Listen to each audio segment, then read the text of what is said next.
ಸ್ನೇಹಿತರೆ, ಎಲ್ಲರಿಗೂ ಶರಣಾರ್ಥಿಗಳು. ಇವತ್ತು ನಾನು ಅಲ್ಲಮನ ತತ್ವಮೀಮಾಂಸೆಯನ್ನು ಅರಿಯುವ ಕಡೆಗೆ, ಅಥವಾ ನೋಡಲು ಅರಿಯದೆ ಕೆಟ್ಟಿತ್ತು ಈ ಲೋಕವೆಲ್ಲ ಎಂಬ ಒಂದು ವಿಷಯವನ್ನು ಕೇಂದ್ರೀಕರಿಸಿ ತಮ್ಮೊಂದಿಗೆ ನನ್ನ ಕೆಲವು ಆಲೋಚನೆಗಳನ್ನು ಹಂಚಿಕೊಳ್ತೀನಿ. ಬಹಳ ಮುಖ್ಯವಾಗಿ ಅಲ್ಲಮ ರೂಪಿಸಿದ ಭಾಷೆ, ಅಲ್ಲಮ ಸೃಷ್ಟಿಸಿದ ಅರಿವಿನ ಸ್ವರೂಪ ಮತ್ತು ಅಲ್ಲಮನಿಂದ ಉತ್ಪಾದಿತಗೊಂಡ ನೋಟಕ್ರಮ, ಈ ಮೂರು ಅಂಶಗಳನ್ನು ನಾನು ನನ್ನ ಮಾತುಗಳಲ್ಲಿ ಕೇಂದ್ರೀಕರಿಸ್ತಾ ಇದ್ದೇನೆ. ಅಲ್ಲಮನ ತತ್ವಮೀಮಾಂಸೆಯನ್ನು ಕುರಿತು ಮಾತಾಡುವಾಗ ಅಥವಾ ಅಲ್ಲಮನೊಂದಿಗೆ ನಮ್ಮ ಒಡನಾಟವನ್ನು ಮಾಡುವಾಗ ನಾವು ಈ ಬೌದ್ಧಿಕ ಪ್ರಯತ್ನವನ್ನು ಎಲ್ಲಿಂದಲಾದರೂ ಶುರು ಮಾಡಬಹುದು. ಅಂದರೆ ಅಲ್ಲಮನನ್ನು ಪ್ರವೇಶ ಮಾಡಲಿಕ್ಕೆ ಅಥವಾ ಅಲ್ಲಮನೊಂದಿಗೆ ನಾವು ಒಡನಾಡಲಿಕ್ಕೆ 10 ಬಾಗಿಲುಗಳು ಇದ್ದಾವೆ ಎಂಬುದು ನನ್ನ ಸಾಮಾನ್ಯ ತಿಳುವಳಿಕೆ. ಅಲ್ಲಮ ನಮ್ಮ ಸಿದ್ಧ ಮಾದರಿಯ ಗ್ರಹಿಕೆಗೆ ಸಿಗುವವನಲ್ಲ. ಸಿದ್ಧ ಮಾದರಿಯ ಗ್ರಹಿಕೆಯು ಅಲ್ಲಮನಿಗೆ ಒಪ್ಪುವುದಿಲ್ಲ. ನಾವು ಅಲ್ಲಮನೊಂದಿಗೆ ಸಂವಾದವನ್ನು ನಡೆಸುವುದು, ಅವನು ಸೃಷ್ಟಿಸಿದ ತತ್ವಮೀಮಾಂಸೆಯನ್ನು ಅರ್ಥ ಮಾಡಿಕೊಳ್ಳುವುದು ಮತ್ತು ಅವನು ಸೃಷ್ಟಿಸಿದ ದಾರ್ಶನಿಕತೆಯನ್ನು ವಿವರಿಸಿಕೊಳ್ಳುವುದು ಬಹಳ ಸಂಕೀರ್ಣವಾದ ಕೆಲಸ. ನಾವು ಎಷ್ಟೇ ಪ್ರಯತ್ನ ಮಾಡಿದರೂ ಸಹ ಅಲ್ಲಮ ನಮಗೆ ಪೂರ್ಣ ಪ್ರಮಾಣದಲ್ಲಿ ಅಥವಾ ಪೂರ್ಣ ಸ್ವರೂಪದಲ್ಲಿ ಸಿಗೋದಿಲ್ಲ. ಅಲ್ಲಮನೊಂದಿಗೆ ಇಂಥ ಪ್ರಯತ್ನವನ್ನು ಕುರಿತು ಬಾಲಲೀಲಾ ಮಹಾಂತ ಶಿವಯೋಗಿಗಳು ಈ ರೀತಿ ಹೇಳಿದ್ದಾರೆ: ಇರುವುದೊಂದು ಕನ್ನಡಿಯ 100 ಜನ ಪಿಡಿಯೇ, ಅವರವರ ರೂಪನು ಅವರವರು ಕಾಂಬಂತೆ. ಹಾಗಾಗಿ ಅಲ್ಲಮನನ್ನ ಎದುರಾದರೆ, ಅಲ್ಲಮನೊಂದಿಗೆ ಒಡನಾಡಿದರೆ ನಮ್ಮ ಮಿತಿಗಳು ಪ್ರಕಟವಾಗುತ್ತವೆ, ನಮ್ಮ ತಿಳುವಳಿಕೆ ಎಷ್ಟು ಅಂತ ಮಾತ್ರ ಗೊತ್ತಾಗುತ್ತೆ. ಆದರೆ ಅಲ್ಲಮ ಏನು, ಎತ್ತ, ಎಷ್ಟು ಅಂತ ಗೊತ್ತಾಗೋದಿಲ್ಲ. ಇದಕ್ಕೆ ಒಂದು ಕಡೆ ಅಲ್ಲಮ ತನ್ನ ವಚನಗಳ ಮೂಲಕ ರೂಪಿಸಿದ ತತ್ವಮೀಮಾಂಸೆ ಮತ್ತು ಅವನು ರೂಪಿಸಿದ ದರ್ಶನ ಕಾರಣವಾದರೆ, ಮತ್ತೊಂದು ಕಡೆ ನಮ್ಮ ಆಲೋಚನೆಗಳ ಸ್ವರೂಪ ಮತ್ತು ಸ್ವಭಾವಗಳು ಕಾರಣ. ಅಲ್ಲಮನನ್ನು ಓದಲು ಅಥವಾ ಅವನೊಂದಿಗೆ ಒಡನಾಡಲು 2 ಬಗೆಯ ಆಕರಗಳು ಇದ್ದಾವೆ. ಮೊದಲನೇದು ಅಲ್ಲಮ ಬರೆದಂತಹ ಅಥವಾ ಅಲ್ಲಮ ಕಟ್ಟಿದಂತಹ ವಚನಗಳು. ಮತ್ತೊಂದು ಅಲ್ಲಮನನ್ನು ಕುರಿತು ಪ್ರಕಟವಾಗಿರತಕ್ಕಂಥ ಬಹಳ ದೊಡ್ಡ ಪ್ರಮಾಣದ ಭಾಷಿಕ ಸಂಕಥನ. ಈ ವಿಷಯದ ಚರ್ಚೆಗೆ 2 ವಿಧಾನಗಳು ಇದ್ದಾವೆ. ಒಂದು ಸಿದ್ಧ ವಸ್ತು, ಉತ್ಪಾದಿತ ವಸ್ತು ಅಥವಾ ಇರುವಿಕೆ. ಇನ್ನೊಂದು ಬದಲಾಗುವಿಕೆ ಅಥವಾ ಚಲನಶೀಲತೆ. ಇದನ್ನು ಆಗುವಿಕೆ ಎಂದು ಕೂಡ ನಾವು ಕರೀತೀವಿ. ಇದರ ಪ್ರಕಾರ ಪ್ರತಿಯೊಂದು ವಸ್ತುವು, ಪ್ರತಿಯೊಂದು ವಿಷಯವೂ ನಿರಂತರವಾಗಿ ಬದಲಾಗ್ತಾ ಇರುತ್ತದೆ ಅಥವಾ ಬದಲಾಗ್ತಾ ಹೋಗುತ್ತದೆ. ಅದನ್ನು ಕುರಿತ ನಮ್ಮ ಗ್ರಹಿಕೆ, ನಮ್ಮ ಆಲೋಚನೆ, ಅಭಿವ್ಯಕ್ತಿಯೂ ಕೂಡ ಬದಲಾಗ್ತಾ ಇರಬೇಕು. ಇದು ನಡೆಯದಿದ್ದರೆ, ಅಂದರೆ ಆ ರೀತಿ ಬದಲಾಗದೇ ಇದ್ದರೆ ನಮ್ಮ ಆಲೋಚನೆ ಯಾಂತ್ರಿಕವಾಗುತ್ತೆ ಮತ್ತು ಕೇವಲ ಮಾಹಿತಿ ಪ್ರದಾನವಾಗ್ತದೆ. ಆದರೆ ಅಲ್ಲಮ ಈ ಯಾಂತ್ರಿಕ ಆಲೋಚನೆಗೆ ಭಿನ್ನವಾದವನು. ನಾವು ಅಲ್ಲಮನನ್ನು ಅರಿಯಲು ಮತ್ತು ಅದಕ್ಕೆ ಪೂರ್ವಭಾವಿಯಾಗಿ ಸತ್ಯದ ಸ್ವರೂಪ ಏನು ಎಂಬುದನ್ನು ವಿವರಿಸಿಕೊಳ್ಳಬೇಕಾಗ್ತದೆ. ಕೆಲವರು ನಾನು ಸತ್ಯವನ್ನು ಹೇಳ್ತೇನೆ ಎಂದು ಹೇಳುವುದನ್ನು ನಾವು ಕೇಳ್ತೀವಿ. ಇನ್ನು ಕೆಲವರು ನಾನು ಇದ್ದುದನ್ನು ಇದ್ದಂತೆಯೇ ಹೇಳುತ್ತೇನೆ ಎಂದು ಹೇಳ್ತಾರೆ. ಅವರ ಪ್ರಕಾರ ಇದ್ದುದನ್ನು ಇದ್ದಂತೆಯೇ ಹೇಳುವುದು ಅಂದರೆ ಏನು ಮತ್ತು ಹೇಗೆ, ಇದನ್ನು ನಾವು ವಿವರಿಸಿಕೊಳ್ಳಬೇಕಾಗುತ್ತೆ. ಉದಾಹರಣೆಗೆ ಹಳ್ಳ, ನದಿ, ಕಾಲುವೆ ಮುಂತಾದ ಕಡೆ ನೀರು ಹರಿತಾ ಇರ್ತದೆ. ಅದರ ಎದುರಿಗೆ ನಾವು ನಿಂತಿದ್ವಿ ಅಂತ ಅಂದ್ಕೊಳ್ಳೋಣ. ಆ ಹರಿಯುವ ನೀರನ್ನು ನೋಡಿದ ನಾವು ಅನಂತರ ಆ ಹರಿಯುವ ಕ್ರಿಯೆಯನ್ನು ನೋಡಿ ಅದಕ್ಕೊಂದು ಭಾಷಿಕ ಅಭಿವ್ಯಕ್ತಿಯನ್ನು ಕ್ರಿಯೇಟ್ ಮಾಡ್ತೀವಿ. ಅದು ಹೇಗಿರುತ್ತೆ? ಇದ್ದುದನ್ನು ಇದ್ದಂತೆಯೇ ಹೇಳಬೇಕು ಅನ್ನೋದಾದರೆ ಹೇಗೆ ಹೇಳಬಹುದು? ನೀರು ಹರಿದು ಹೋಗ್ತಾ ಇದೆ ಅಂತ ಒಬ್ರು ಹೇಳ್ಬೋದು. ಇನ್ನೊಬ್ರು ನೀರು ಹರಿದು ಬರ್ತಾ ಇದೆ ಅಂತ ಹೇಳ್ಬೋದು. ಮೂರನೇವರು ನೀರು ಹರಿದು ಹೋಗ್ತಿದೆ ಮತ್ತು ನೀರು ಹರಿದು ಬರ್ತಾ ಇದೆ ಅಂತ ಹೇಳ್ಬೋದು. ನಾಲ್ಕನೇವರು ನೀರು ಹರಿದು ಬರ್ತಾ ಇದೆ ಮತ್ತು ನೀರು ಹರಿದು ಹೋಗ್ತಾ ಇದೆ ಅಂತ ಹೇಳ್ಬೋದು. ಇವುಗಳಲ್ಲಿ ಯಾವುದು ಸರಿ ಯಾವುದು ತಪ್ಪು, ಇವುಗಳಲ್ಲಿ ಯಾವುದಾದ್ರೂ ಒಂದನ್ನು ಸರಿ ಅಂತಲೂ ಅಥವಾ ಯಾವುದಾದ್ರೂ ಒಂದನ್ನು ತಪ್ಪು ಅಂತಲೂ ಹೇಳಕ್ಕೆ ಆಗೋದಿಲ್ಲ. ಯಾಕೆಂದರೆ ಅದು ನಿಂತ ನೀರಲ್ಲ, ಹರಿತಾ ಇರ್ತಕ್ಕಂಥ ನೀರು. ಹಾಗಾಗಿ ಹರಿತಾ ಇರ್ತಕ್ಕಂಥ ನೀರಿನ ಬಗೆಗೆ ನಾವು ಒಂದೇ ರೀತಿಯಲ್ಲಿ ಹೇಳೋಕ್ಕಾಗಲ್ಲ, ಒಂದಕ್ಕಿಂತ ಹೆಚ್ಚು ಬಗೆಯಲ್ಲಿ ನಾವು ಹೇಳಬೇಕಾಗತ್ತೆ. ಅದಕ್ಕೆ ಕಾರಣ ಏನಂತಂದರೆ ಆ ನೀರು ತನ್ನ ಕ್ರಿಯೆಯಲ್ಲಿ ನಿರಂತರವಾಗಿ ಬದಲಾಗ್ತಾ ಇದೆ, ಅದು ಹರಿತಾ ಇದೆ. ಆ ಕಾರಣಕ್ಕಾಗಿ ಅದನ್ನು ಕುರಿತ ನಮ್ಮ ಭಾಷಿಕ ಅಭಿವ್ಯಕ್ತಿಯೂ ಕೂಡ ಬದಲಾಗ್ತಾ ಹೋಗುತ್ತೆ.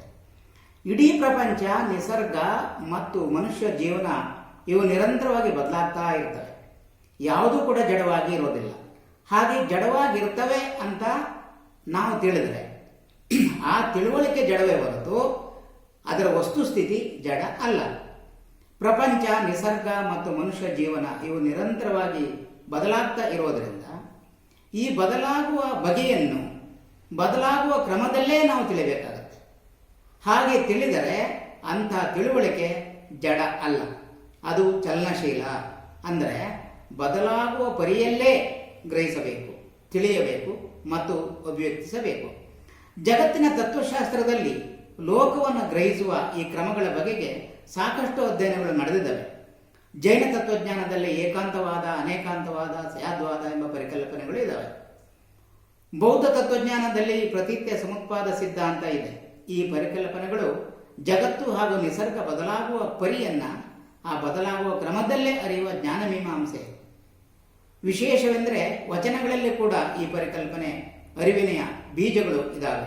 ನಿರಾಳ, ಬಯಲು ಇತ್ಯಾದಿ ಮಾತುಗಳು ವಚನಗಳಲ್ಲಿ, ಅದರಲ್ಲೂ ವಿಶೇಷವಾಗಿ ಅಲ್ಲಮನಲ್ಲಿ ಮತ್ತೆ ಮತ್ತೆ ಬರ್ತವೆ. ಅಲ್ಲಮ ನಮಗೆ ಕಗ್ಗಂಟಾಗುವುದು ಎಲ್ಲಿ ಮತ್ತು ಯಾಕೆ ಎಂಬ ಬಗೆಗೆ ಆಲೋಚನೆ ಮಾಡಬಹುದು. ಅದಕ್ಕೆ ಪೂರಕವಾಗಿ ಅಲ್ಲಮನ ವಚನಗಳಿಂದ ಕೆಲವು ಉಕ್ತಿಗಳನ್ನು ನಾವು ಉಲ್ಲೇಖ ಮಾಡಬಹುದು. ಸಂಬಂಧವೇ ಅಸಂಬಂಧವಾಗಿ, ಅಸಂಬಂಧವೇ ಸಂಬಂಧವಾಗಿ, ಉತ್ತಮಾಂಗ ಎಂಬುದು ನೆತ್ತಿಯ ಮೃತ್ಯು, ಸ್ವರೂಪ ನಿರೂಪ ಎಂದು ಅರಿಯರು, ಹೆಸರಿಟ್ಟು ಕರೆಯುವ ಕಷ್ಟವ ನೋಡಲಿಲ್ಲದ ಶೃಂಗಾರ, ಮಾತಾಡಲಿಲ್ಲದ ಶಬ್ದ, ಧ್ಯಾನಿಸಲು ಅರಿಯದು.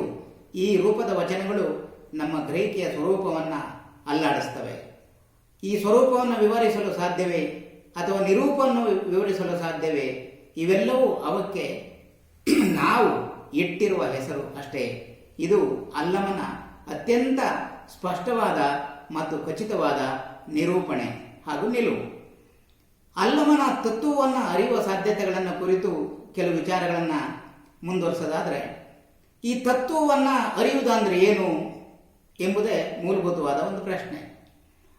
ಅದನ್ನು ಕಟ್ಟುವ ಆಲೋಚನಾ ವಿಧಾನದ ಸ್ವರೂಪ ಹಾಗೂ ಸ್ವಭಾವವನ್ನು ನಾವು ವಿವರಿಸಿಕೊಳ್ಳಬೇಕಾಗ್ತದೆ.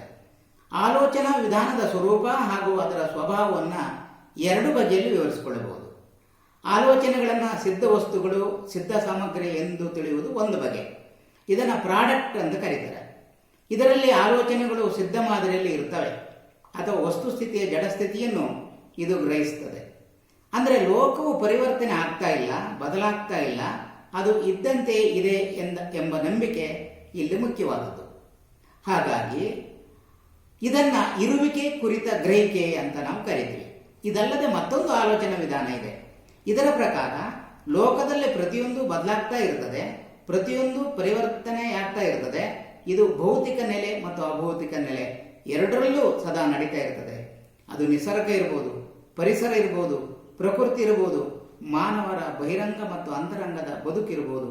ಇವೆಲ್ಲವೂ ನಮ್ಮ ಊಹೆಗೂ ಮೀರಿದ ರೀತಿಯಲ್ಲಿ ಬದಲಾಗ್ತಾ ಇರ್ತವೆ, ಪರಿವರ್ತನೆ ಆಗ್ತಾ ಇರ್ತವೆ. ಇದನ್ನು ನಾವು ಆಗುವಿಕೆ ಅಂತ ಕರಿತೀವಿ. ಈ ಆಗುವಿಕೆಯನ್ನ ಅದು ಹೇಗೆ ಬದಲಾಗ್ತದಲ್ಲ ಆ ಕ್ರಮದಲ್ಲಿ ಗ್ರಹಿಸಿ ಅಭಿವ್ಯಕ್ತಿಸಿದರೆ ಅದನ್ನು ನಾವು ಪ್ರಾಸೆಸ್ ಅಂತ ಕರಿತೀವಿ. ಅಲ್ಲಮ ಈ ಪ್ರಾಸೆಸ್ನ ತಿಳುವಳಿಕೆ ಉಳ್ಳವನು, ಅಲ್ಲಮ ಈ ಪ್ರಾಸೆಸ್ಸಿನ ಒಂದು ಜ್ಞಾನವನ್ನು ರೂಪಿಸಿದವನು. ಈಗ ಅಲ್ಲಮನ ತತ್ವಮೀಮಾಂಸೆಯನ್ನು ನಾನು ಬಹಳ ಮುಖ್ಯವಾದ 3 ಅಂಶಗಳನ್ನು ವಿಶ್ಲೇಷಣೆ ಮಾಡ್ತಾ ನಿಮ್ಮ ಜೊತೆಗೆ ಕೆಲವು ಅಂಶಗಳನ್ನು ಹಂಚಿಕೊಳ್ತೇನೆ. ಮೊದಲನೇದು, ಆ ಅಲ್ಲಮನಲ್ಲಿ ನಮಗೆ ಎದ್ದು ಕಾಣುವಂತಹದ್ದೇ ಅವನು ರೂಪಿಸಿರುವ ಭಾಷೆ. ಅಂದರೆ ಕವಿಗಳು ತಮ್ಮ ಕಾವ್ಯದ ಸೃಷ್ಟಿಗೆ ಭಾಷೆಯನ್ನು ಬಳಸ್ತಾರೆ ಎಂಬುದು ಒಂದು ಅಭಿಪ್ರಾಯ. ಇನ್ನು ಕೆಲವರು ತಮ್ಮ ಕಾವ್ಯವನ್ನು ರೂಪಿಸಲು ತಮ್ಮದೇ ಆಗಿರತಕ್ಕಂಥ ಭಾಷೆಯನ್ನು ಸೃಷ್ಟಿಸುತ್ತಾರೆ ಎಂಬುದು ಮತ್ತೊಂದು ನಿಲುವು.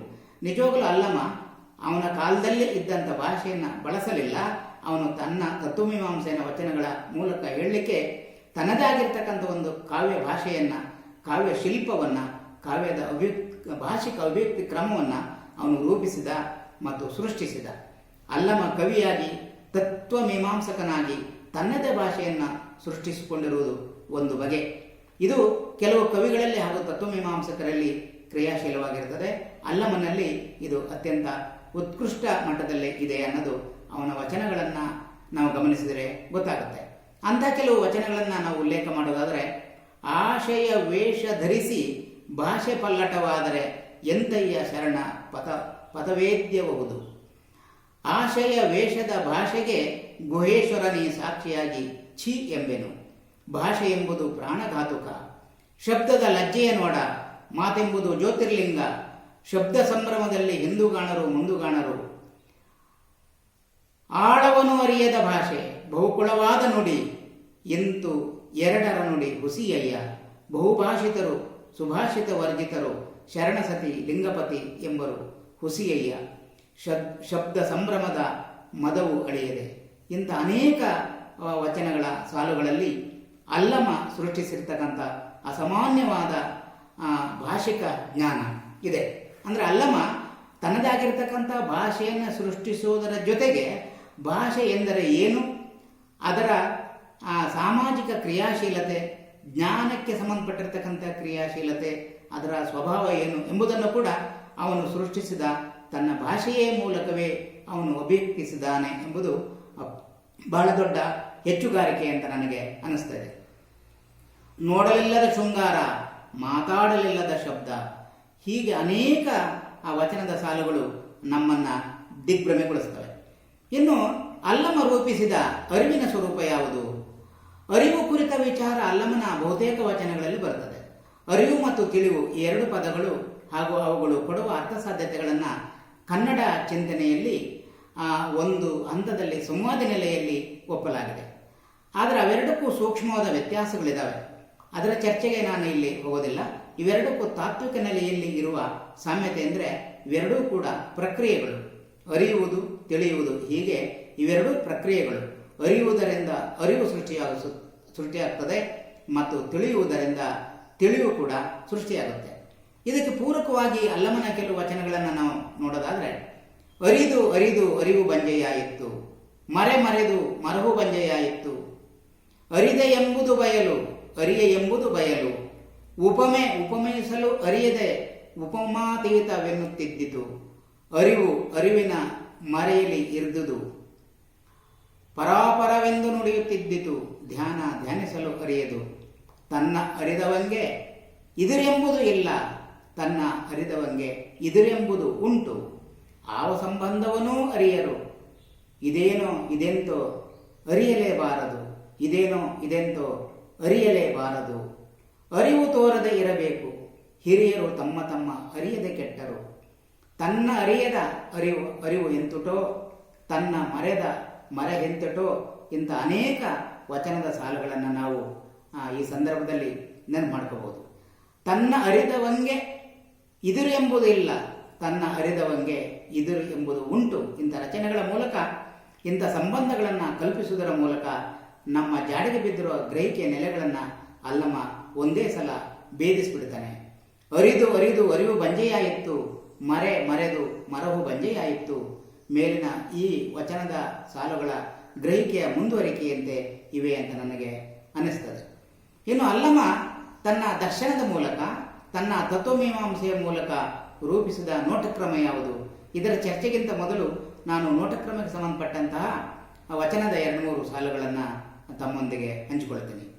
ನೋಡಲು ಅರಿಯದೆ ಕೆಟ್ಟಿತ್ತು ಈ ಲೋಕವೆಲ್ಲ, ನೋಡಬಲ್ಲಡೆ ಕೂಡಲಿಲ್ಲ ಆಗಲಿಲ್ಲ, ಕೂಟದ ಅದಲದ ಸುಖವನ್ನು ನಿಮ್ಮ ಶರಣಬಲ್ಲ, ಅಕ್ಷರದಲ್ಲಿ ಅಭ್ಯಾಸವ ಮಾಡಿ ಬರೆವ ತೊಡೆವ ಪರಿ ಇನ್ನೆಂತೋ, ಸ್ವರೂಪವೆಂಬುದು ಅದಾವುದು ನಿರೂಪವೆಂಬುದು ಅದಾವುದು, ಅರಿಯರಾಗಿ ಆದಿ ನಿರಾಳ ಮಧ್ಯ ನಿರಾಳ ಊರ್ಧ್ವ ನಿರಾಳ, ತೊಡೆಯಬಾರದ ಲಿಪಿಯನ್ನು ಬರೆಯಬಾರದು ನೋಡ, ತಾ ನಡವೆಡೆ ನಡೆಗೆಟ್ಟ ನಡೆಯ ನಡೆಯುವುದಯ್ಯ, ತಾ ನುಡಿವಡೆ ನುಡಿಗೆಟ್ಟ ನುಡಿಯ ನುಡಿಯುವುದಯ್ಯ, ರೂಹಿಲ್ಲದ ಸಂಗವ ಮಾಡಬೇಕು, ನುಡಿಯಿಂದ ನಡೆಗೆಟ್ಟಿತ್ತು, ನಡೆಯಿಂದ ನುಡಿಗೆಟ್ಟಿತ್ತು. ಇಂತಹ ವಚನ ಸಾಲುಗಳನ್ನು ಗಮನಿಸಿದರೆ ಈ ಬಹುತೇಕ ಇಲ್ಲಿ ನಿಷೇಧಾರ್ಥದ ಮೂಲಕ ಅಲ್ಲಮ ಮಾತಾಡ್ತಿದ್ದಾನೆ ಅಂತ ಕಾಣಿಸ್ತದೆ. ಎರಡು ನಿಷೇಧಾರ್ಥಕಗಳನ್ನು ಒಟ್ಟಿಗೆ ಸೇರಿಸೋದು ಅಲ್ಲಮನ ಒಂದು ಗಂಭೀರವಾಗಿರ್ತಕ್ಕಂಥ ಶೈಲಿ ಮತ್ತು ಅಭಿವ್ಯಕ್ತಿಯ ವಿಧಾನ. ಹಾಗಾಗಿ ಮೊದಲ ನೋಟಕ್ಕೆ ಇದು ನಮ್ಮ ಗ್ರಹಿಕೆಗೆ ಸಿಗೋದಿಲ್ಲ. ಇದು ಕೇವಲ ಭಾಷಿಕ ನೆಲೆಯಲ್ಲಿ ವಿರಮಿಸಿದ್ದರೆ ಇದಕ್ಕೆ ಕವಿತ್ವದ ಅಸಾಧ್ಯ ಶಕ್ತಿಯೊಂದು ಒದಗ್ತಾ ಇತ್ತು. ಕನ್ನಡದ ಬೇಂದ್ರೆ ಮತ್ತು ಗೋಪಾಲಕೃಷ್ಣ ಅಡಿಗ ಮುಂತಾದ ಕೆಲವೇ ಜನ ಕವಿಗಳು ಈ ಬಗೆಯಲ್ಲಿ ಕವಿತೆಗಳನ್ನು ಕಟ್ಟಿದ್ದಾರೆ. ಆದರೆ ಅಲ್ಲಮನ ಪ್ರತಿಯೊಂದು ಅಭಿವ್ಯಕ್ತಿಯೂ ಕೂಡ ಅಸಾಮಾನ್ಯ ಕವಿತ್ವದಿಂದ ಶಕ್ತಿಶಾಲಿ ತತ್ವಮೀಮಾಂಸೆಗೆ ದಾಟುತ್ತದೆ.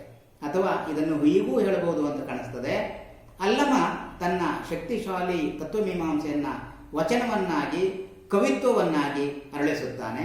ಇದಕ್ಕೆ ಒಂದು ಕಡೆ ಭಾಷೆಯನ್ನು ಸೃಷ್ಟಿಸುವ ಮಹಾನ್ ಪ್ರತಿಭೆಯೂ, ಅಗಾಧವಾದ ಹಿಡಿತವೂ, ಜೊತೆಗೆ ತತ್ವಮೀಮಾಂಸೆಯ ಬಗೆಗೆ ಅತ್ಯಂತ ಮೇರು ಹಂತದ ಸಾಧನೆಯು ಸಾಧ್ಯವಾದಾಗ ಮಾತ್ರ ಇಂತಹದ್ದು ಹುಟ್ಟುತ್ತದೆ. ಇಲ್ಲದಿದ್ದರೆ ವಚನವೂ ಹುಟ್ಟೋದಿಲ್ಲ, ಅದು ಕವಿತ್ವವು ಕೂಡ ಆಗೋದಿಲ್ಲ, ತತ್ವಮೀಮಾಂಸೆಯಂತೂ ಆಗಲಿಕ್ಕೆ ಸಾಧ್ಯನೇ ಇಲ್ಲ. ಕೇವಲ ಒಣ ಹೇಳಿಕೆಗಳನ್ನು, ಒರಟು ವಾಕ್ಯಗಳನ್ನು ಒಂದರ ಕೆಳಗೆ ಒಂದನ್ನು ಬರೆದು ಇದು ಕವನ ಎಂದು ಹೇಳಬಹುದಾದ ಸಂದರ್ಭದಲ್ಲಿ ನಮಗೆ ಅಲ್ಲಮ ಯಾಕೆ ಮುಖ್ಯ ಆಗ್ತಾನೆ ಅಂತಂದರೆ ಅವನ ವಚನಗಳು ಒಂದು ನಿಷೇಧಾರ್ಥಕಗಳನ್ನು ಕೊಡುತ್ತಲೇ ಅದರ ಮೂಲಕ ನಿಷೇಧವಲ್ಲದ ಮತ್ತೊಂದು ಅರ್ಥ ಸಾಧ್ಯತೆಯನ್ನು ಹುಟ್ಟಿಸ್ತದೆ. ನಾನು ಆಗಲೇ ಹೇಳಿದೆ, ನಿಷೇಧಾರ್ಥಗಳನ್ನು ಒಟ್ಟಿಗೆ ಜೋಡಿಸ್ತಾನೆ. ಎರಡು ನಿಷೇಧಾರ್ಥಗಳನ್ನು ಒಟ್ಟಿಗೆ ಸೇರಿಸುವುದು ಅಲ್ಲಮನ ಒಂದು ಗಂಭೀರವಾದ ಶೈಲಿ ಅಂತ ಏನು ಹೇಳಿದ್ನಲ್ಲ, ಅದನ್ನು ಸ್ವಲ್ಪ ವಿವರಿಸೋದಾದರೆ, ತೊಡೆಯಬಾರದ ಲಿಪಿಯ ಬರೆಯಬಾರದು, ತೊಡೆಯಬಾರದು ಬರೆಯಬಾರದು, ಇವು ಎರಡೂ ಕೂಡ ನಿಷೇಧಾರ್ಥಕ ಪದಗಳು. ವಚನದ ಸೌಷ್ಠವಕ್ಕಾಗಿಯೋ ಅಥವಾ ಕವಿತ್ವದ ಶಕ್ತಿ ಹೆಚ್ಚುಗಾರಿಕೆಗಾಗಿಯೋ ಅಲ್ಲಮ ಇಂಥ ಪದಗಳನ್ನು ಜೋಡಿಸ್ತಾ ಇಲ್ಲ. ಇದರ ಮೂಲಕ ದರ್ಶನವೊಂದನ್ನು ಕಟ್ತಾ ಇದ್ದಾನೆ. ಇದನ್ನು ಓದುವವರು ತಮಗಿರುವ ತೀರ್ಮಾನದ ಮೂಲಕ ಪ್ರವೇಶ ಮಾಡಲು ಆಗೋದಿಲ್ಲ, ಅಥವಾ ತಮ್ಮ ತೀರ್ಮಾನವನ್ನೇ ಇದಕ್ಕೆ ಹಚ್ಚಿ ಕೈ ತೊಳೆದುಕೊಳ್ಳಕ್ಕೂ ಕೂಡ ಆಗೋದಿಲ್ಲ. ಇಂಥ ಕಡೆಗೆ ಅಲ್ಲಮ ನಮ್ಮ ಕೈಗೆ ಸುಲಭವಾಗಿ ಸಿಗೋದಿಲ್ಲ. ಇದೇ ವಚನದ ಮುಂದಿನ ಸಾಲುಗಳನ್ನು ಪರಿಶೀಲಿಸಬೇಕು. ತಾ ನಡವೆಡೆ ನಡೆಗೆಟ್ಟ ನಡೆಯ ನಡೆಯುವುದಯ್ಯ, ತಾ ನುಡಿವಡೆ ನುಡಿಗೆಟ್ಟ ನುಡಿಯ ನುಡಿಯುವುದಯ್ಯ. ಇಂತಹ ಭಾಷಿಕ ಸೃಷ್ಟಿಯ ಜೊತೆಯಲ್ಲಿ ಮತ್ತು ಅದರ ಪರಿಣಾಮದ ನೆಲೆಯಲ್ಲಿ ನಾವು ಒಡನಾಡುವ ಬಗೆಯಾದರೂ ಯಾವುದು? ನಡೆಗೆಟ್ಟ ನಡೆ, ನುಡಿಗೆಟ್ಟ ನುಡಿ, ಇದರ ಬಗೆಗೆ ಅಲ್ಲಮ ಪ್ರಸ್ತಾಪ ಮಾಡ್ತಾ ಇದ್ದಾನೆ. ಎಲ್ಲದರಲ್ಲೂ ಶುದ್ಧತೆಯನ್ನ ಮತ್ತು ಅದು ಪಕ್ಕ ಇರಬೇಕು ಎಂಬುದನ್ನು ನಾವು ಅಪೇಕ್ಷೆ ಪಡ್ತಿದ್ವಿ. ಎಷ್ಟೋ ಸಲ ಇಂಥ ಅಪೇಕ್ಷೆಗಳು ಕೇವಲ ಅಪೇಕ್ಷೆಗಳಾಗಿ ಮಾತ್ರ ಉಳಿದು ಹೋಗ್ತವೆ, ಅದೆಂದೂ ಕೂಡ ಕೈಗೂಡೋದಿಲ್ಲ. ಮನುಷ್ಯರು ಅಥವಾ ಮನುಷ್ಯರ ಬದುಕು ಶುದ್ಧವಾಗಿಲ್ಲ, ಅದು ಪಕ್ಕ ಇಲ್ಲ, ಅದು ಕಚ್ಚಾ ಇದೆ, ಇದು ಅಶುದ್ಧವಾಗಿದೆ. ನಡೆಗೆಟ್ಟ ನಡೆಯನ್ನು ಮತ್ತು ನುಡಿಗೆಟ್ಟ ನುಡಿಯನ್ನು ಸಮಾಜದ ಕೆಳ ಅಂತಸ್ತಿನಲ್ಲಿ ಇರುವವರ ಮೇಲೆ ಆರೋಪಿಸಲಾಗಿದೆ. ನುಡಿಗೆಡದ ನುಡಿ ಮತ್ತು ನಡೆಗೆಡದ ನಡೆಯನ್ನ ಅಲ್ಲಮ ಒಪ್ತಾ ಇಲ್ಲ, ಅಥವಾ ಅವನ ಪ್ರಕಾರ ಇವು ಕೇವಲ ಆದರ್ಶಗಳು ಮಾತ್ರ ಆಗಿರಬಹುದು ಅಂತ ನಮಗೆ ಕಾಣಿಸ್ತದೆ. ಇದು ಅಲ್ಲಮ ರೂಪಿಸಿದ ಕನ್ನಡದ ಅತಿ ಶ್ರೇಷ್ಠವಾಗಿರ್ತಕ್ಕಂಥ ತತ್ವಮೀಮಾಂಸೆ. ಇದು ಅಲ್ಲಮ ರೂಪಿಸಿರ್ತಕ್ಕಂತಹ ಅತಿ ಶ್ರೇಷ್ಠವಾಗಿರ್ತಕ್ಕಂತಹ ದರ್ಶನ. ನಾನು ಮತ್ತೊಂದು ಸಲ ಹೇಳ್ತಿದ್ದೀನಿ, ನುಡಿಗೆಡದ ನುಡಿ ಮತ್ತು ನಡೆಗೆಡದ ನಡೆ, ಇದು ಅಲ್ಲಮನ ತತ್ವಮೀಮಾಂಸೆ. ಮತ್ತೊಮ್ಮೆ ಆಲಿಸಿದಂಥ ತಮ್ಮೆಲ್ಲರಿಗೂ ಶರಣಾರ್ಥಿಗಳು.